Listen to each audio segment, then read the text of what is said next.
Tiene el uso de la palabra el congresista Lapa. Muchas gracias, señor presidente. Saludo a los colegas y asimismo a nuestros invitados. Sí, de los discursos o de las exposiciones que se nos ha brindado nuestros invitados, yo un poco preocupado me he quedado. Específicamente, yo quisiera de repente sugerir de repente a los invitados, específicamente al presidente de la Corte Suprema. El defensor del pueblo ha señalado qué modelo de justicia queremos a partir de la fecha. Entonces, yo creo que en el Poder Judicial hay especialistas de que se puede aportar en esta norma, ¿no? En el objetivo, en finalidad, qué cosa queremos. Y además también señalaba, no tenemos el plan, ¿no?, hacia futuro, cómo podemos progresar en el sistema de justicia peruana, ¿no? Eso lo ha señalado muy bien el Contralor. No tenemos, pues, un plano, no tenemos una planificación a dónde vamos a dirigirnos, ¿no? Entonces, la norma ha venido así, ¿no?, revisando, ¿no? Son normas que, ¿no?, de los reglamentos anteriores, ¿no?, se ha copiado y se ha mejorado, ¿no? Pero no hay ese análisis, ¿no?, dogmático, jurídico, ¿no?, jurisprudencial. Señalaba el defensor del pueblo, no solamente la jurisprudencia, ¿no? El fuente de derecho tenemos, pues, la ley, la doctrina, la jurisprudencia. Hoy, ahora en la justicia se aplica también los acuerdos plenarios. También se están aplicándose en la justicia. Y hoy en día, ¿por qué cree que la justicia se ha sido tan mediático? Porque en el derecho procesal penal se está aplicando el modelo de justicia acusatorio. Todo está oralizado. Y eso, pues, lo que se ve, y se está cambiándose este modelo. Entonces, son cosas que hay que ver, y como decía el defensor del pueblo, el perfil del juez, el perfil del fiscal. El fiscal tiene la responsabilidad hoy en día como director de la causa en procesos penales. O sea, eso es lo que hay que ver, un poco, ¿no?, para ver, ¿no?, en esta norma que es materia de debate. Espero de que el Poder Judicial, el Ministerio Público, nos puede alcanzar, porque hay muchos especialistas en esas instancias, pues nos puede apoyar, ¿no?, qué modelo de justicia queremos hacia el futuro. Nada más, señor presidente. Muchas gracias, congresista Lapa. Habiendo terminado la rueda de preguntas por parte de los señores congresistas, le damos el uso de la palabra al Contralor para que pueda responder a las preguntas.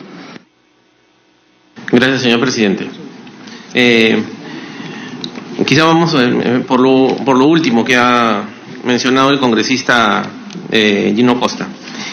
A ver, ciertamente era parte de un ejercicio dialéctico, pero precisamente la idea es que este procedimiento garantice que no vamos a escoger ese tipo de personas que no queremos escoger, ¿no?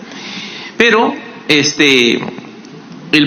digamos, ahí la preocupación que yo tengo, quizás también, como les digo, producto de la propia experiencia, es si las cosas no están absolutamente claras y regladas en la ley, lo que vamos a tener en la comisión es una enorme cantidad de impugnaciones a las decisiones de la propia comisión especial. Por ejemplo, tenemos un caso en que se ha presentado, ha pasado el examen curricular, ha pasado el examen de conocimientos o de concepto, y resulta de que al momento de hacer la investigación tiene una sentencia en primera instancia o en segunda instancia de violación.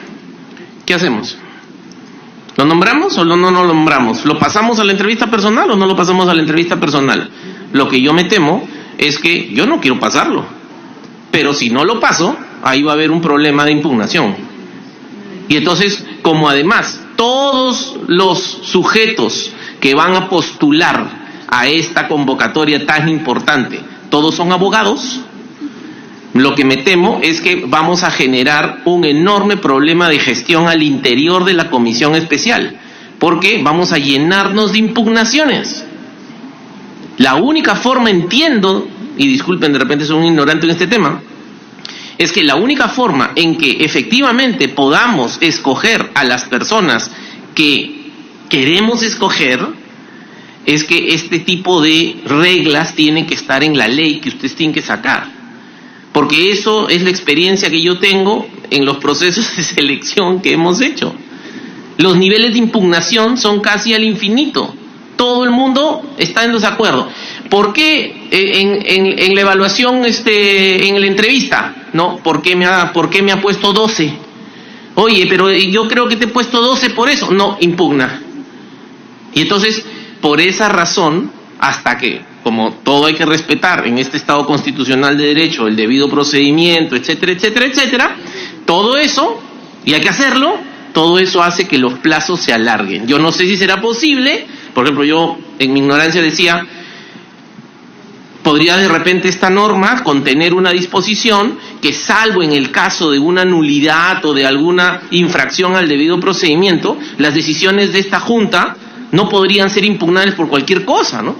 Las decisiones de esta comisión al momento de escoger, porque me preocupa el tema de los plazos, ¿no? Ahora, es cierto que conceptualmente, ¿no? Es cierto que conceptualmente, lo lógico que uno podría pensar es, ¿para qué va a postular a alguien y dar su examen de conocimientos o de concepto si es que no cumple con el currículum? Pero lo que pasa es que en la vida práctica ahí hay una diferencia importante. Una cosa es cumplir con los requisitos. Miren, yo me imagino así.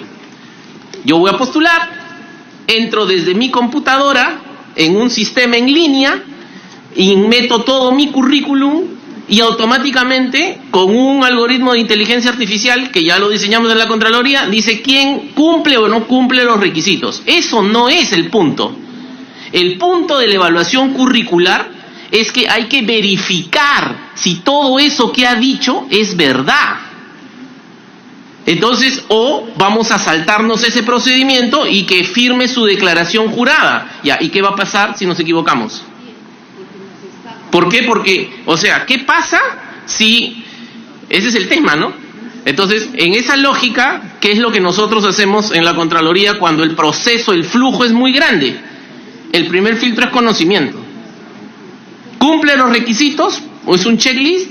Pero la tarea de evaluar y verificar que cumple con los requisitos, que requiere un montón de trabajo, ya no se hace sobre todos los postulantes, se hace solamente sobre los que pasaron el primer filtro, ¿no? Adelante con su venia, señor presidente, ¿no? Sí. Adelante, congresista Violeta. Solamente para hacer una precisión, presidente, la 10ª disposición complementaria y transitoria, en uno de sus últimos párrafos, el penúltimo exactamente, señala que no procede recurso administrativo alguno contra la resolución dictada por la Junta Nacional de Justicia en el ejercicio de sus funciones. Es decir, uno, o está limitando en absoluto el derecho administrativo y por lo tanto la utilización de recursos impugnatorios al interior de la Junta Nacional de Justicia, y eso supone que si es que se da una resolución yo pueda tener el derecho siempre de ir directamente al Poder Judicial, ya ni siquiera el procedimiento administrativo, o dos, digamos, voy a ponerme en un supuesto extremo, que se limita a todo tipo de recurso impugnatorio.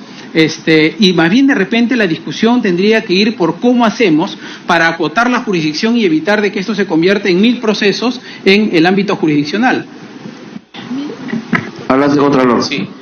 En la misma línea, señor presidente, de lo que plantea el congresista Violeta, precisamente pensando en esa norma que usted menciona, esa es la norma que yo quisiera tener en la comisión especial, porque esa norma es solo para la Junta. Yo no estoy preocupado lo que va a hacer la Junta, yo estoy preocupado en lo que vamos a escoger a quien va a ser la Junta.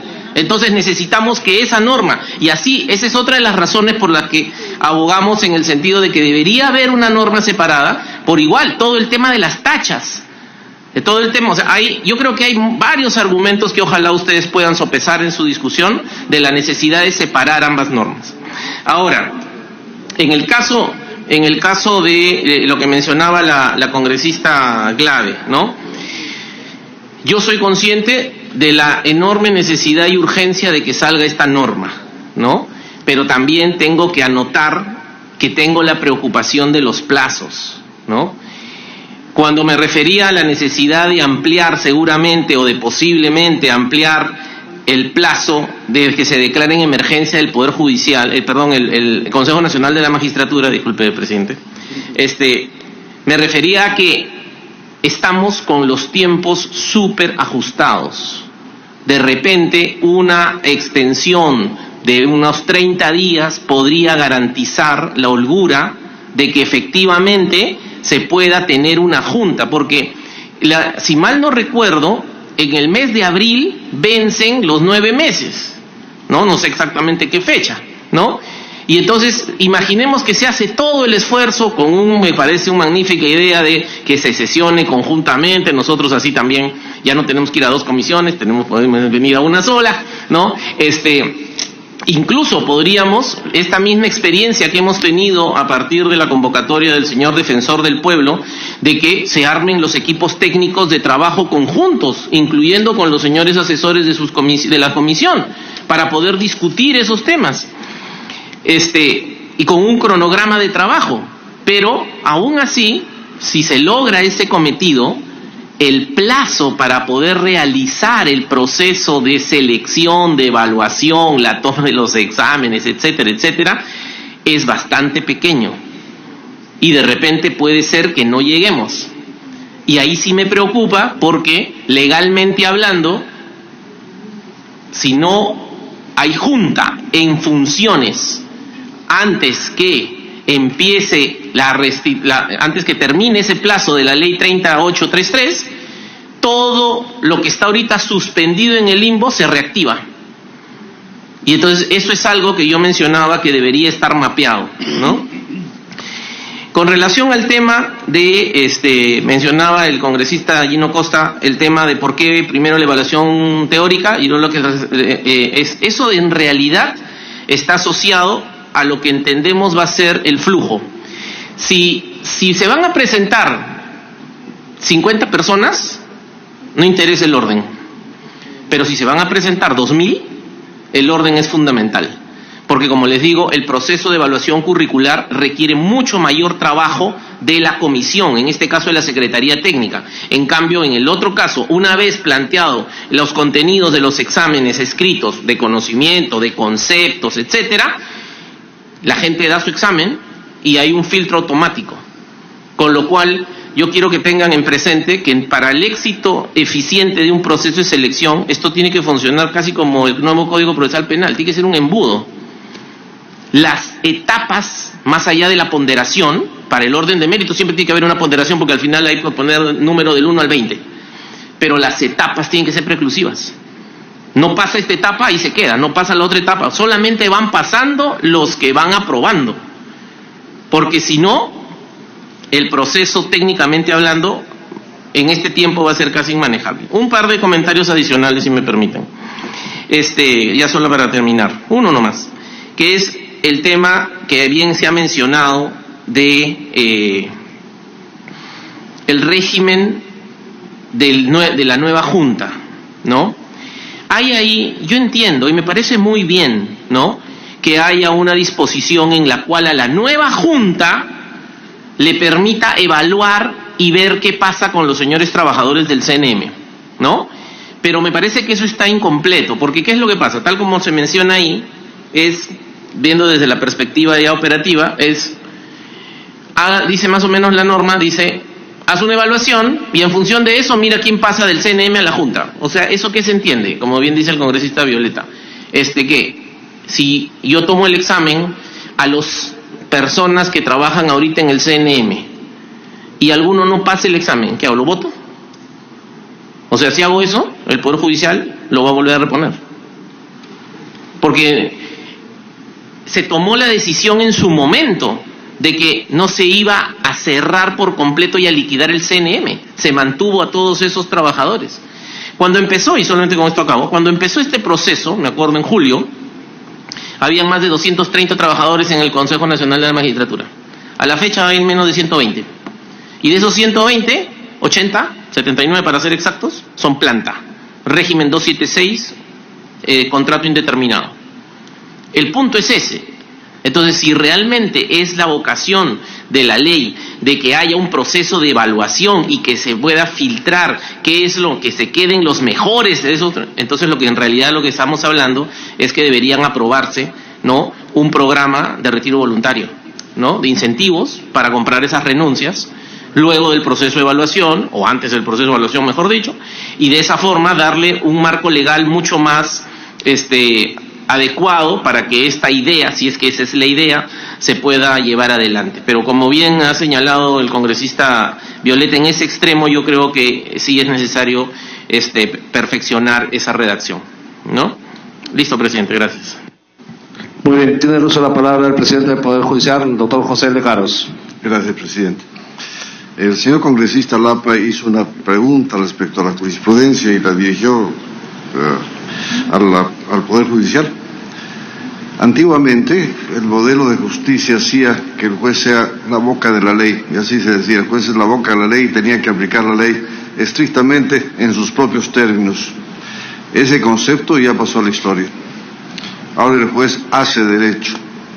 El juez llena vacíos de la ley e interpreta la ley de acuerdo a las exigencias sociales.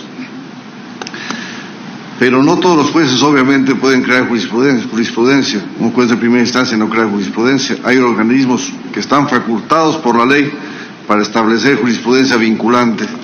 Llámese el Tribunal Constitucional en base al Código Procesal Constitucional, la Corte Suprema en base a la Ley Orgánica del Poder Judicial y a los códigos procesales, y así, con esta jurisprudencia vinculante se van regulando los vacíos de la ley o las interpretaciones diversas que se pueden dar.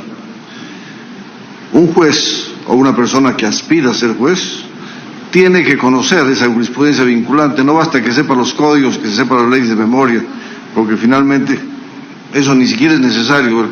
El artículo 50 del código, uno agarra el código, abre la página X y encuentra el artículo 50. Pero cómo interpretar, cómo aplicar ese artículo 50, eso lo tiene que ver en la jurisprudencia. Entonces, es un requisito, o debe ser un requisito, en los conocimientos que tenga un postulante a juez o un aspirante a ascender, el conocimiento de la jurisprudencia vinculante.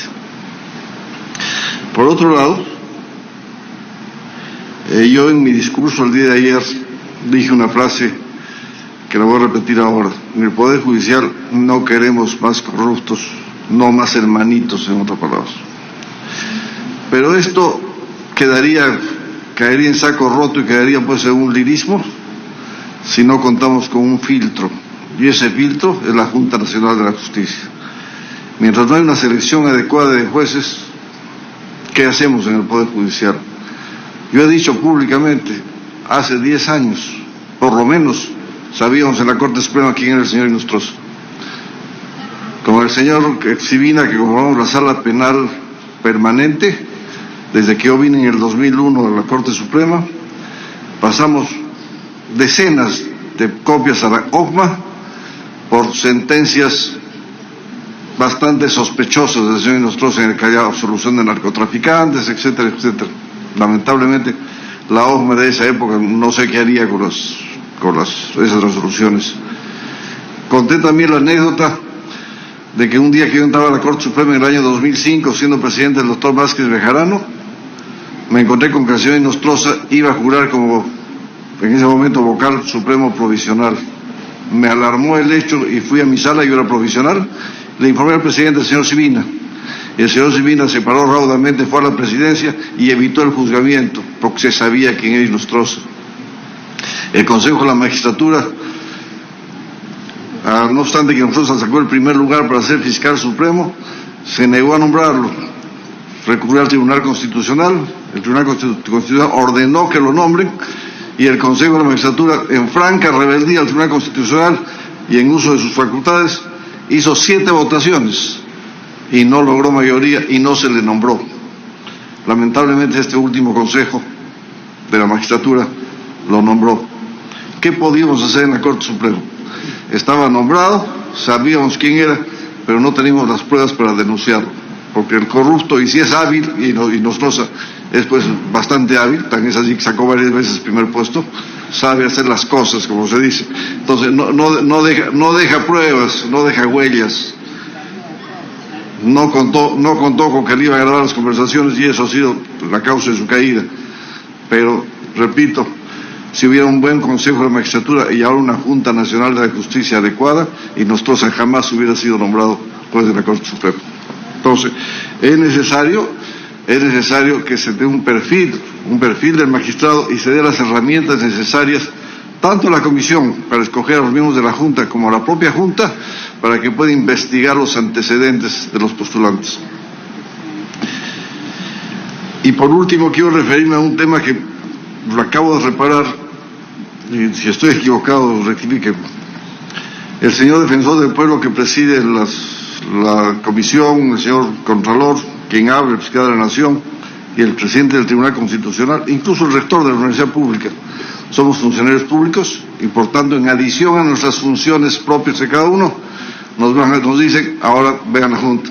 Lo aceptamos porque para eso nos paga el Estado para trabajar.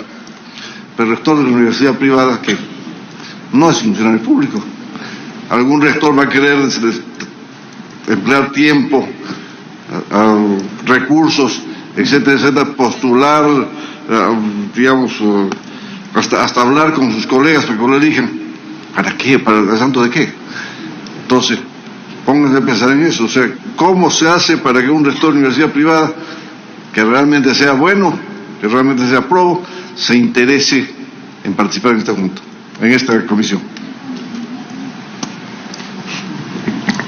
Muy bien, doctor. Tiene el uso de la palabra el doctor Walter Gutiérrez. Sí, bueno, solo para reiterar la oportunidad que tenemos de introducir en este conjunto de normas que de aquí para adelante se van a ir aprobando, y especialmente en esta, un artículo o varios que tengan que ver con el modelo de justicia, porque esta norma está directamente vinculada al modelo de justicia y a los actores, es decir, a los jueces.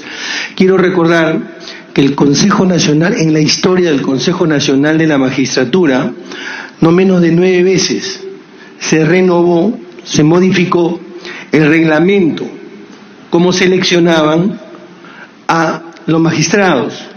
Entonces, si nosotros no regulamos, si no atajamos este tipo de posibilidades que tienen estos organismos, lo van a volver a hacer. Se me podría decir que en algunas normas del sistema aparece la jurisprudencia vinculante. Sí, pero con todo y con eso, igual Nostroza dio las jurisprudencias a las que he hecho referencia, las torcidas jurisprudencias, porque no, para él no era una obligación, y donde tiene que estar alojado esa norma es en la ley de la Junta, y también de alguna manera en la comisión especial. Por eso es que lo pudo hacer. Tal vez no lo sepan, pero hace más de 2 años en la Corte Suprema hay un pleno casatorio que hasta ahora no se publica sobre derecho civil, sobre nulidad y eficacia. La pregunta es, ¿por qué? Porque los jueces no interpretan que esta es su obligación. Es más, el Consejo Nacional de la Magistratura nunca lo ha tenido en el ranking de sus prioridades para evaluar. La verdad, yo me iría muy frustrado si después de estas 2 intervenciones no he logrado convencer, por mis pocas capacidades de repente, de la importancia del modelo de justicia y del perfil del juez a partir, no exclusiva ni excluyentemente, de la jurisprudencia. Desaprovechar esta oportunidad sería terrible para la justicia.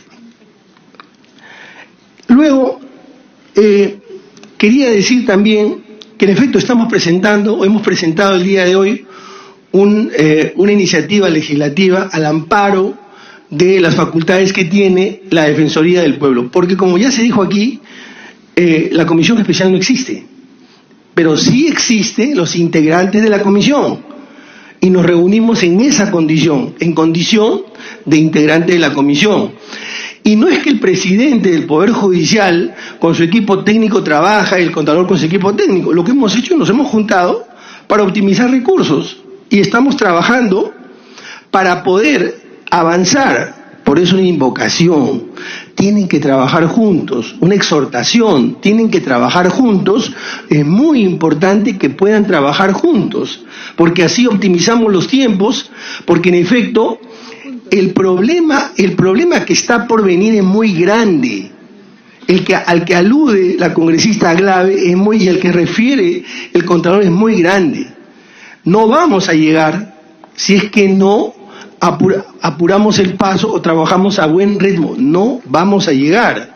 Y yo quisiera que quede constancia de lo que estamos señalando. Nosotros estamos dispuestos a trabajar todos los días, de lunes a domingo y a cualquier hora. Pero tenemos que ser conscientes de los tiempos, señores congresistas.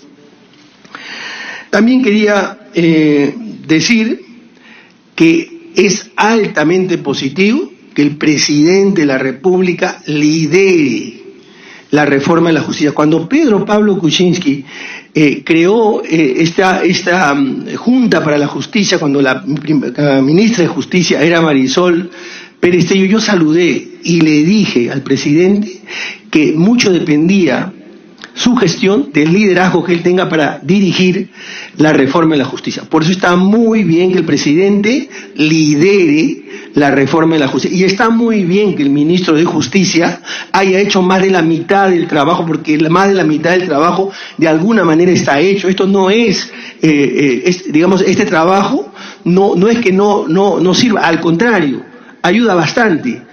Pero es necesario ensamblarlo con un modelo de justicia de cara al futuro y de lo que ha pasado desde el 93 para acá. Señores congresistas, señor presidente, señor ministro. También quisiera decirle, presidente, y aprovechar que está aquí la congresista Rosa Bartra, decirles que es fundamental que se apruebe la iniciativa del Ejecutivo para crear el Consejo Nacional de la Reforma. Eso es fundamental, porque como bien lo ha dicho Nelson, estamos armando una casa sin planos. El plano lo va a hacer el Consejo, porque es el que va a decir, no el que va a impulsar la reforma, sino el que tiene que diseñarla. Tiene que diseñarla. Sin ese diseño, muy poco vamos a hacer, y por eso una exhortación con el mayor de los respetos a todos ustedes para que se apruebe lo más pronto posible esa ley. Gracias. Respetamos su opinión, señor defensor del pueblo. Nosotros la semana pasada ya hemos empezado ya el análisis de este proyecto de ley. Yo creo que la Comisión de Constitución también lo hará en su momento, no sé. Ya la presidenta tiene en todo caso ya la decisión. Tiene el uso de la palabra el ministro de Justicia. Gracias, presidente. A ver, varios temas. Primero, yo quiero asumir el reto que significa impulsar la aprobación de esta propuesta de ley. Es urgente para el país. Cuando el Pleno autónomamente se predeterminó un plazo, 9 meses, ni más, o sea, pudo dejar perfectamente fecha abierta. Lo dijo Premunido, que nos quedamos con un ente que evalúe, que ratifique, que sancione, ¿correcto? Ahora, creo que eso también demanda en estos momentos críticos para el país, porque no hemos salido del problema, compromiso. Y yo quiero saludar esta iniciativa que ha tenido el defensor del pueblo, el Contralor y el presidente del Poder Judicial, porque nos han advertido de manera reiterada que se vienen reuniendo.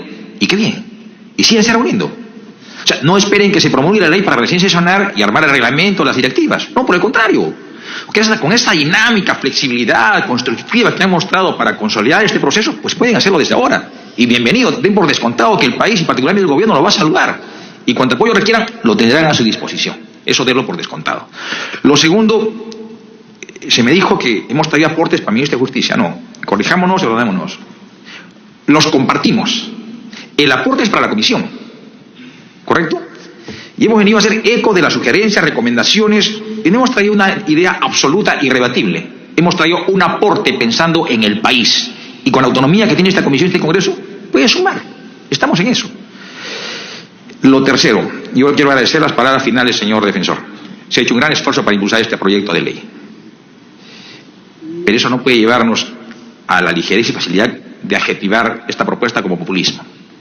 Por favor, ya basta. No, usted no lo ha dicho, no lo digo por usted, estoy recogiendo su mensaje. Creo que no, ya basta de eso. Adjetivamos, caemos en la ligereza de siempre, creo que ya basta. Estamos comprometidos con el país. Y hay que ser sumamente cautos y respetuosos. Y por eso hemos venido con esa predisposición, es que estamos aquí. Lo tercero, usted lo ha dicho y lo he recogido, acabo de compartir el proyecto de ley, lo he presentado entiendo el día de hoy, el 3772, respecto a institucionalizar, perdónenme este calificativo, la comisión especial. Y aquí mi preocupación, porque seguramente, por favor, yo ruego a la presidenta de la Comisión de Constitución y de Justicia que en su momento lo traslade para una opinión especializada a la Comisión, al Ministerio de Justicia. Porque me dicen, ley orgánica de la Comisión Especial encargada del concurso público de méritos. Ley orgánica. Perdónenme si estoy equivocado. Ley orgánica, en mi modesto concepto de derecho constitucional, es para aquel órgano que tiene connotación constitucional. Y el único órgano que tiene connotación constitucional, lo dice el 150 de la Constitución, es el Consejo Nacional de la Magistratura. Se lo leo textualmente. El Consejo Nacional de la Magistratura se encarga de la selección y el nombramiento de los jueces y fiscales, salvo cuando estos provengan. Y dice, y se rige por su ley orgánica. Perfecto, no existe, pero sí existe. Porque el autógrafo que tuvo a bien aprobar el Congreso y que fue sometida a referéndum, establece en una disposición final el cambio de denominación. O sea, todo lo que se diga Consejo Nacional es ahora Junta Nacional de Justicia. ¿Correcto? O sea, cuando ustedes leen Consejo Nacional, léanlo con Junta Nacional. Y la Junta Nacional tiene su ley orgánica. Una única ley orgánica, por favor, tengan mucho cuidado. Y lo segundo, que la autógrafa, que es un mandato, porque tiene marcación constitucional.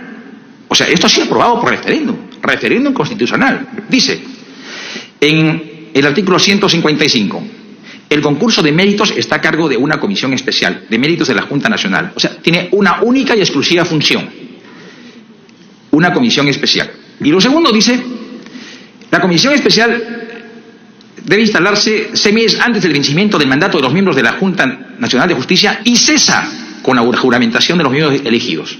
Periodo de inicio, periodo de culminación. ¿Quién lo dice? La Constitución del Estado, no lo digo yo. Lo dice la Constitución porque es parte de la enmarcación constitucional. Lo dejo como observación, ¿correcto? Sigamos conversando. O permítame en todo caso compartir algunas preocupaciones.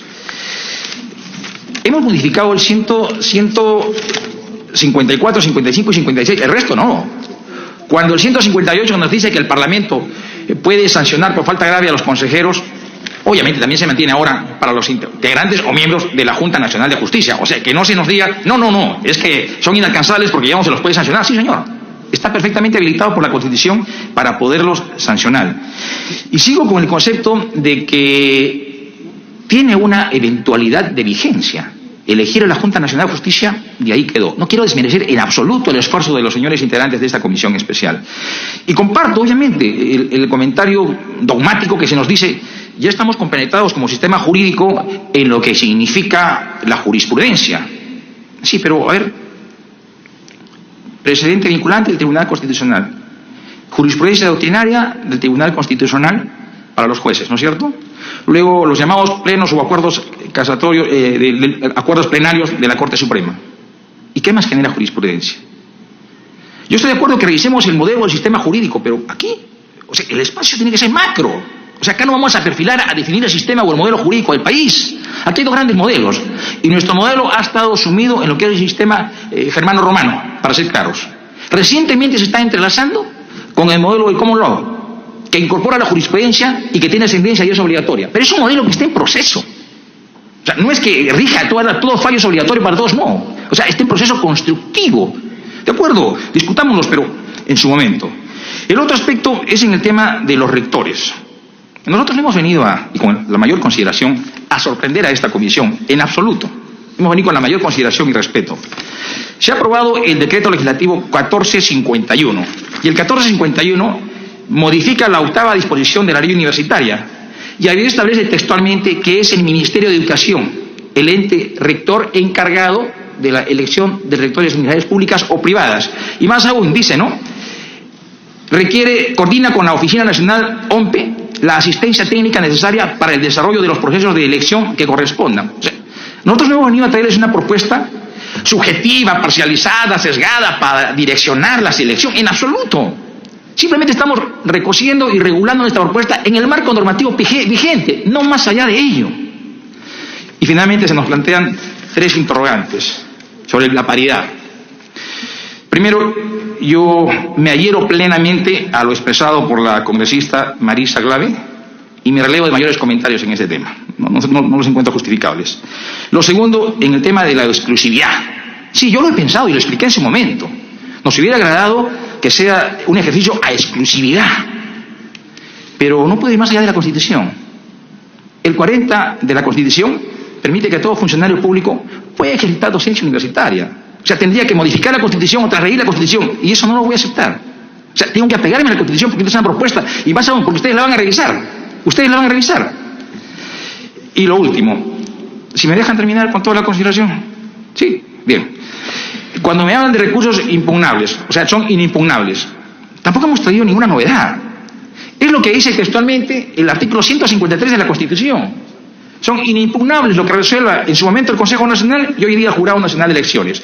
Pero, preciso, el hecho que este esté enmarcado ha sabido perfectamente discriminarlo el Tribunal Constitucional. No hay espacio exento en el ordenamiento jurídico peruano que no esté sujeto a una auditoría de constitucionalidad. Gracias, presidente.